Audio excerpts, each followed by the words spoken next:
नमस्कार दोस्तों, स्वागत है आपका डेली न्यूज एनालिसिस में। This video series is presented to you by ethic IAS. इस वीडियो सीरीज में हम आपके लिए लेकर आए हैं करंट अफेयर्स जो आपके यूपीएससी और स्टेट एग्जामिनेशंस के लिए बेनिफिशियल रहेंगे। आज है 19 अक्टूबर 2022 और आज हम करने वाले हैं 3 न्यूज़ का एनालिसिस। सबसे पहले हम पढ़ेंगे फॉरेस्ट लेड कॉप 27 के बारे में। ये आपके जीएस के थर्ड पेपर से संबंधित है, एनवायरमेंट का टॉपिक है। दूसरा हम पढ़ेंगे भारत रत्न नानाजी देशमुख के बारे में। और तीसरा हम पढ़ेंगे एक स्कीम के बारे में जिसका नाम है पीएम डिवाइन। ये आपके जीएस के सेकंड पेपर से संबंधित है, डेवलपमेंट का टॉपिक है। और ये तीनों ही न्यूज़ आपकी प्रीलिम्स एग्जाम के लिए काफ़ी ज़्यादा इंपॉर्टेंट है।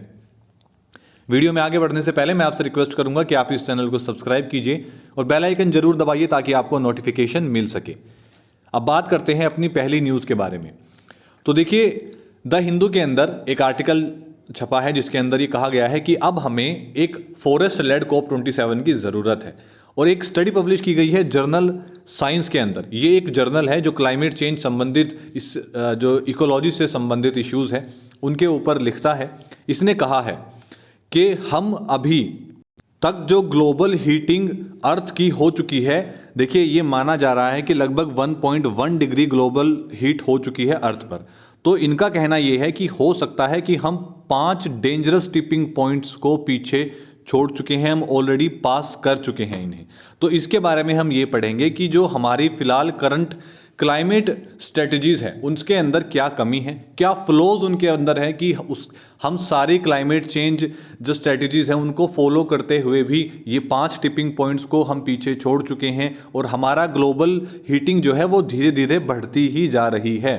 तो सबसे पहला इशू इसके अंदर क्या है कि देखिए, हमारी जो टेक्नोलॉजी है वो अभी इतनी ज़्यादा डेवलप्ड नहीं है कि वो हमें इतनी रिक्वायर्ड स्केल प्रोवाइड करवा दे कि क्लाइमेट चेंज से हम डील कर लें।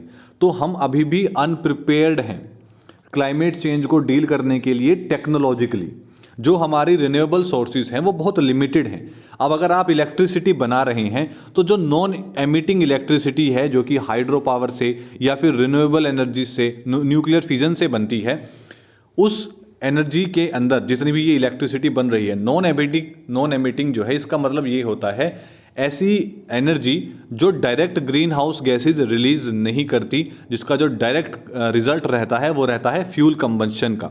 अब इसके बाद आप कार्बन कैप्चर की बात करें या फिर सीसीएस को स्टोर करने की बात करें, देखिए जितनी भी हमारी टोटल रिसोर्सेज हैं, जितने भी प्लान्स हमने अब तक डिस्कस किए हैं 2026 के अंदर, या जो भी डिमांड्स अब तक कोप 2026 में रही है, वो उसका टारगेट रखा गया है 2050 तक। लेकिन वो हम कंप्लीट नहीं कर पाएंगे जिस हिसाब से हम अभी चल रहे हैं, क्योंकि जितनी तेज़ी से क्लाइमेट जो है वो ग्लोबली बढ़ता जा रहा है, ये अचीव करना बहुत ज़्यादा मुश्किल है। दूसरा, एक इसमें इनका कहना ये है कि हम सबसे ज़्यादा जो हम फॉरेस्ट इकोनॉमी जो है उसको बिल्कुल इग्नोर करते आ रहे हैं। जो हमारा टेक सेंट्रिक कन्वर्सेशंस है, इसके अंदर हम जो जितने भी फॉरेस्ट इकोनॉमीज़ है उसके कंजर्वेशन है उसको बिल्कुल ही छोड़ दे जा रहे हैं और उस पर कोई ध्यान ही नहीं दे रहे हैं। इसीलिए इस बार डिमांड उठी है कि इस बार फॉरेस्ट पर हमें ध्यान देने की ज़रूरत है। अब एक वैग्यू प्लेज है। वैग्यू प्लेज का मतलब होता है कि एक फॉर्मल प्रॉमिस जो सभी कंट्रीज इकट्ठे मिलकर लेती हैं, और वो इनका है कि नेट ज़ीरो डिफॉरेस्टेशन गोल्स।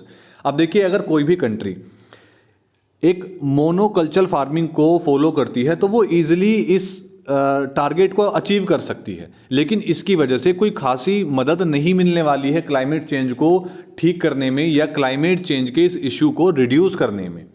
अब रिसर्चर्स जो हैं उनका क्या कहना है, देखिए कार्निएज इंस्टीट्यूट है 2003 में, इनमें केन कार्डियरा हैं, इन्होंने एक रिसर्च की थी और इन्होंने इस रिसर्च में पाया है कि पूरी दुनिया में जो हम न्यूक्लियर प्लांट हमारे जो न्यूक्लियर के एक प्लांट है, हमें एक न्यूक्लियर प्लांट जितनी एनर्जी चाहिए, क्लीन एनर्जी, डेली 2000 से 2050 तक, ताकि हम खतरनाक क्लाइमेट चेंजों से बच सके और उन्हें अवॉइड कर सके। तो ऐसा कुछ भी अभी नहीं हो रहा है। तो अब हमें क्या करने की ज़रूरत है, इसलिए डिमांड उठी है फॉरेस्ट लेड मिटिगेशन एफर्ट्स की। मतलब आप फॉरेस्ट पर ध्यान दीजिए, क्योंकि ये ऐसे नेचुरल रिसोर्सेज हैं जिनसे हम क्लाइमेट चेंजेस को बहुत तेज़ी से डायरेक्टली डील कर सकते हैं। अब क्यों कर सकते हैं ऐसा, देखिए सबसे पहले जो फॉरेस्ट है वो कार्बन डाइऑक्साइड को एब्जॉर्ब करते हैं। अब आप ये सोच रहे होंगे कितना ही एब्जॉर्ब कर लेते होंगे, तो देखिए एक साल में 6 बिलियन मेट्रिक टन की कार्बन डाइऑक्साइड सिर्फ फॉरेस्ट जो है वो एब्जॉर्ब करते हैं। तो कितनी ज़्यादा ग्लोबल वार्मिंग को फॉरेस्ट की वजह से अवॉइड किया जा रहा है, आप ये सिर्फ इसी से अंदाज़ा लगा सकते हैं। जो कूलिंग है, एक नई स्टडी हुई है उसका ये कहना है कि जो हमारे बायोफिजिकल एस्पेक्ट्स हैं उनकी टेंडेंसी ऐसी है कि वो अर्थ को 5% ज़्यादा ठंडा रख सकते हैं अगर हम उन्हें बेहतर तरीके से कंजर्व करें, जो हमारे फॉरेस्ट हैं। और ये एक ज़्यादा इफेक्टिव तरीका है क्लाइमेट चेंजेस को डील करने का, क्योंकि देखिए फॉरेस्ट को कंजर्व करके आप जितने भी नेचुरल बेस्ड सॉल्यूशंस हैं उन सब को यूज़ करते हुए लगभग 37% एमिशन को रिड्यूस कर सकते हैं, और जो कि आपके क्लाइमेट चेंज को टैकल करने में एक बहुत बड़ी भूमिका निभा सकती है। साइंटिस्ट ने एक नेचर की कमेंट्री के अंदर ये कहा था कि अगर हम जो हमारे नेचुरली प्रिजर्व फॉरेस्ट हैं उनको ध्यान में रखें तो हम ज़्यादा इफ़ेक्टिव तरीके से क्लाइमेट चेंजेस को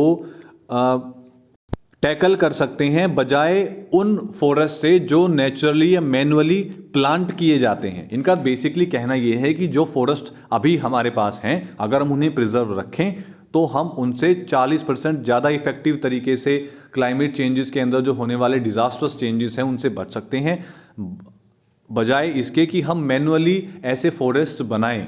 क्योंकि जो नेचुरल प्रिजर्व्ड फॉरेस्ट हैं उनका जो इफेक्टिव रेट है वो काफ़ी ज़्यादा है और वो चीपर भी हैं। क्योंकि आप देखिए जो ग्रीन इंफ्रास्ट्रक्चर बनता है जैसे सोल्ट मार्शेस हैं, मैनग्रोव फॉरेस्ट हैं, वो नेचुरल फॉरेस्ट हैं और वो एक बहुत बड़ी भूमिका निभाते हैं। वो 2 से 5 गुना जो है सस्ते रहते हैं जो हम फॉरेस्ट बनाते हैं या प्लांटेड फॉरेस्ट जो हैं उनसे। अब अगर आप बात करते हैं कि कुछ और भी मेजर्स इसके अंदर हैं ऐसे जो लिए जा सकते हैं जिससे क्लाइमेट चेंज को डायरेक्ट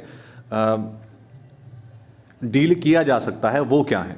सबसे पहले एक आईपीसीसी की लैंड रिपोर्ट है, उसका एस्टिमेट ये है कि जो हमारी लैंड है वो लगभग लार्ज CO2 जो है उसको सिंक करती है। इसका मतलब क्या है? इसका मतलब ये है कि जो कार्बन डाइऑक्साइड है उसको सबसे ज़्यादा अगर आप कहीं स्टोर कर सकते हैं या दबा कर रख सकते हैं, सिंक कर सकते हैं, तो वो आपकी लैंड है। अगर आपके जो फॉरेस्ट हैं वो इतने कवर्ड हैं कि वो उसको कंजर्व कर लेते हैं तो वो सारी ऑक्सीजन जितनी भी कार्बन डाइऑक्साइड है वो आपकी ज़मीन के अंदर स्टोर हो जाती है। अब जो आपके अर्थ के साइक्लिकल प्रोसेस है, अगर देखिए इसके अंदर कुछ ऐसे मेजर्स दिए गए हैं जिसमें ये बताया गया है कि अगर हम अपने अर्थ के साइक्लिकल प्रोसेस को प्रिजर्व करते हैं और जो इसका टेरिटोरियल इकोसिस्टम है, जो नेचुरल सिंक्स हैं, उन्हें प्रोटेक्ट करते हैं, जितनी भी हमारी एग्रीकल्चरल प्रैक्टिसेस हैं या हमारे जो इंडिजिनस पीपल जितनी भी ट्रांसफॉर्मेटिव एग्रीकल्चर प्रैक्टिसेस हैं under the leadership of indigenous people या फिर लोकल कम्युनिटीज़। अब देखिए ये बहुत ज़्यादा महत्वपूर्ण है इंडिजिनस पीपल, क्योंकि ये ऐसे लोग हैं जो फॉरेस्ट में रहते आ रहे हैं, रेगुलर वहाँ से फसल भी काटते आ रहे हैं फॉरेस्ट को बिना कोई नुकसान पहुँचाए। ये जो लोकल कम्युनिटीज़ हैं ये फॉरेस्ट के साथ बिल्कुल मिलजुल कर रहती हैं। ये फॉरेस्ट को काटती, पेड़ों को काटती नहीं हैं, उन्हीं से अपना भोजन लेती हैं, वहीं से अपने रोजगार चलाते हैं। तो हमें इन लोगों की लीडरशिप में ये चीज़ें अपने टेरिटोरियल इकोसिस्टम को प्रोटेक्ट करने की ज़रूरत है। नेचुरल सिंक्स वो कहे जाते हैं जिन एरियाज़ में बाढ़ बहुत ज़्यादा आती है और आपने देखा होगा कि उसके अंदर झाड़ उग जाते हैं, कुछ जो छोटे छोटे पेड़ हैं या छोटी छोटी झाड़ियां हैं वो पानी के अंदर ही उग जाती हैं। तो ये ऐसे एरियाज रहते हैं जहां पर सबसे ज़्यादा कार्बन डाइऑक्साइड को सिंक किया जाता है। ये नेचुरली अपने आप वहां पर सिंक हो जाती है। टेक्नोलॉजी अपने आप में बहुत बेस्ट है लेकिन ये हमें लीड नहीं कर सकती। अगर हमें एक सस्टेनेबल, रीजनरेटिव और इक्विटेबल वर्ल्ड चाहिए, एक ऐसी समांतर दुनिया जिसके अंदर जो डेवलपमेंट है वो सस्टेनेबल हो और हम अपने फॉरेस्ट को, हम अपनी पृथ्वी को दोबारा से रीजनरेट कर सके, तो हमें ज़रूरत है इंडिजिनस पीपल और लोकल कम्युनिटीज़ के साथ उनको लीडरशिप में रखकर इन फॉरेस्ट को हम बचाया जाए, इनको प्रिजर्व किया जाए और क्लाइमेट चेंज को डील किया जाए। अब बात आती है दूसरी न्यूज़ की। तो आज हम पढ़ने वाले हैं भारत रत्न नानाजी देशमुख के बारे में।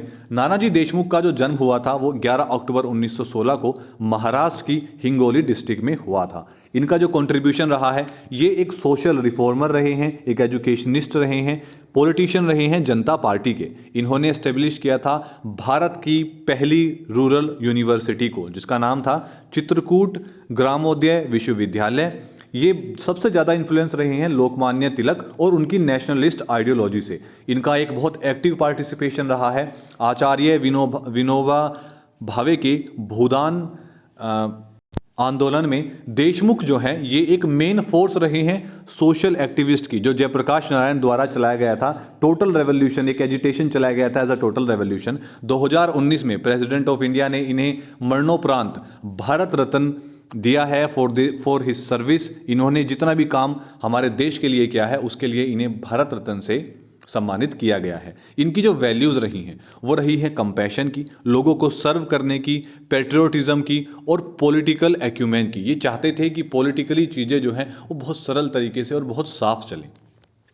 तीसरी न्यूज़ के बारे में आज हम बात करने वाले हैं नॉर्थ ईस्टर्न रीजन के लिए चलाई गई एक स्कीम के बारे में जिसका नाम है PM डिवाइन, जिसे prime ministers development initiative for north east region इसकी फुल फॉर्म है, ये कहा जा रहा है। देखिए ये अनाउंस की गई थी यूनियन बजट 2022-23 के अंदर, ताकि जितनी भी नॉर्थ ईस्टर्न रीजन के अंदर डेवलपमेंट गैप्स हैं उनको एड्रेस किया जा सके। ऐसा नहीं है कि ये एकमात्र स्कीम है, नॉर्थ ईस्ट रीजन को ध्यान में रखते हुए हमारी करंट गवर्नमेंट बहुत ज़्यादा डेवलपमेंट प्रोजेक्ट फिलहाल चला रही है। अब ये जो स्कीम चलाई गई है ये इसलिए चलाई गई है कि अगर कोई भी गैप रह जाता है उन इंफ्रास्ट्रक्चर डेवलपमेंट्स में, कोई सोशल स्कीम चल रही है या किसी भी तरीके का कोई गैप अगर नहीं नज़र आता है तो इस स्कीम के थ्रू आप उसको फुलफिल कीजिए और complete development north eastern region का कीजिए। अब देखिए ये जो अनाउंसमेंट की गई है PM डिज़ाइन की, ये एक अनदर इंस्टेंस है। ये गवर्नमेंट का ये दिखाता है कि गवर्नमेंट कितनी ज़्यादा इंपॉर्टेंस दे रही है नॉर्थ ईस्टर्न रीजन के डेवलपमेंट के लिए। अब देखिए मेन ऑब्जेक्टिव क्या है इसका मेन ऑब्जेक्टिव ये है कि PM गति शक्ति की स्पिरिट में, मतलब काम तेजी से हो उसके लिए जो इंफ्रास्ट्रक्चर है उसके फंड को कन्वर्जेंटली प्रोवाइड किया जाए, कोई भी रुकावट फंड इंफ्रास्ट्रक्चर में ना आए। दूसरा, जितने भी सोशल डेवलपमेंट्स चल रहे हैं और उन्हें नीड है, कोई भी नीड उन्हें महसूस होती है तो उसको सपोर्ट किया जाए। इसी के साथ साथ जितने यूथ हैं या फिर महिलाएं हैं नॉर्थ ईस्टर्न रीजन के अंदर, उनके लिए लाइवलीहुड एक्टिविटीज़ एनेबल की जाए ताकि वो अपनी कमाई का एक जरिया वहीं बना सके नॉर्थ ईस्टर्न रीजन के अंदर। जो डेवलपमेंट गैप्स हैं वेरियस सेक्टर्स के अंदर उनको फुलफिल किया जा सके। मेन हाइलाइट्स क्या हैं इसकी, ये एक एडिशनल स्कीम चलाई गई है ताकि जितने भी रिसोर्सेज अवेलेबल हैं उसके अंदर एक और अमाउंट ऑफ रिसोर्स अवेलेबल हो जाए नॉर्थ ईस्टर्न रीजन के डेवलपमेंट के लिए, कि अगर कहीं भी किसी चीज़ की ज़रूरत है तो वहाँ पर सेंट्रल गवर्नमेंट डायरेक्ट फंड करेगी ताकि चीज़ों को लिंक किया जा सके और डेवलपमेंट को बेहतर तरीके से तेज़ी से इंफ्रास्ट्रक्चर या सभी चीज़ें वो डेवलप की जा सकें। अब ये एक सब्स्टिट्यूट रहेगा जितनी भी, देखिए ऐसा नहीं है कि जो सेंट्रल या फिर स्टेट गवर्नमेंट स्कीम चल रही है ये उसके ऊपर ओवरलैप करेगा। ये क्या करेगी, ये स्कीम बेसिकली इसका काम ये होगा कि जितनी भी सेंट्रल या फिर स्टेट स्कीम चल रही हैं ये उनको एक एडिशनल मदद प्रोवाइड करवाएगी। अगर मान लीजिए सेंट्रल की कोई स्कीम चल रही है और स्टेट की भी कोई स्कीम चल रही है लेकिन वो लिंक्ड नहीं हो पा रही हैं, एक्स्ट्रा फंड की ज़रूरत है या किसी सपोर्ट की ज़रूरत है, तो ये PM डिवाइन जो स्कीम है ये वो सपोर्ट, वो फंड, वो सभी चीज़ें उसके अंदर प्रोवाइड करवाएगी। कोई भी स्कीम इसकी वजह से बंद नहीं होगी। ये टोटली इंप्लीमेंट की जाएगी ministry of development of north eastern region के द्वारा, जो कि नॉर्थ ईस्टर्न काउंसिल, जो वहाँ के सेंट्रल मिनिस्टर्स हैं या एजेंसीज हैं, उनके द्वारा इंप्लीमेंट की जाएगी। PM डिवाइन जो है ये कंप्लीटली सेंट्रिक स्कीम है, मतलब इसकी जो टोटल फंडिंग की जाएगी 100% फंडिंग सेंटर के द्वारा की जाएगी ताकि ये इंश्योर किया जा सके कि कोई भी प्रोजेक्ट जो है उसका डुप्लीकेशन ना हो। इसके अंदर ये भी इंश्योर किया जाएगा PM डिवाइन के अंदर जो स्कीम अदर्स चल रही हैं ministry of development of north eastern region के अंदर। अब क्योंकि देखिए जितनी भी डेवलपमेंट एरिया हो रहा है नॉर्थ ईस्टर्न रीजन के अंदर उसको ये जो मिनिस्ट्री है ये इंप्लीमेंट कर रही है। अब PM डिवाइन को भी यही इंप्लीमेंट करेंगे ताकि कोई भी ओवरलैपिंग ना हो सके या फिर किसी प्रोजेक्ट का कोई डुप्लीकेट प्रोजेक्ट ना चल सके, तो ये मिनिस्ट्री इसलिए इसका ध्यान रखेगी। अब इस प्रोजेक्ट के अंदर जितने भी इकोनॉमिक इम्पैक्ट हैं या सस्टेनेबल लाइवलीहुड अपॉर्चुनिटीज़ हैं उनको क्रिएट किया जाएगा जनरल पब्लिक के लिए, जैसे बेसिक इंफ्रास्ट्रक्चर हो गया प्राइमरी हेल्थ केयर सेंटर्स का, या फिर कॉम्प्रिहेंसिव फैसिलिटीज़ हो गई गवर्नमेंट प्राइमरी और सेकेंडरी स्कूल्स की। इन सभी चीज़ों को भी कंसिडर किया जाएगा फ्यूचर एस्पेक्ट्स को ध्यान में रखते हुए। PM डिवाइन जो है this will lead a creation of infrastructure, ये इंफ्रास्ट्रक्चर को और भी ज़्यादा बेहतर बनाएगी और इंफ्रास्ट्रक्चर डेवलपमेंट पर भी काफ़ी ज़्यादा ध्यान देगी। जो इंडस्ट्रीज़ है उसको सपोर्ट करेगी, सोशल डेवलपमेंट प्रोजेक्ट्स को सपोर्ट करेगी, जितनी भी लाइवलीहुड एक्टिविटीज़ हैं वो क्रिएट की जाएंगी वहाँ के युवाओं और महिलाओं के लिए, और ये मेनली काम करेगी एम्प्लॉयमेंट जनरेशन का नॉर्थ ईस्टर्न रीजन के अंदर। तो आज के लिए सिर्फ इतना ही। वीडियो आपको कैसी लगी इसके बारे में कमेंट डाउन जरूर कीजिएगा। वीडियो को लाइक कीजिए, शेयर कीजिए, चैनल को सब्सक्राइब कीजिए और बेल आइकन जरूर दबाइए ताकि आपको नोटिफिकेशन मिल सके। धन्यवाद।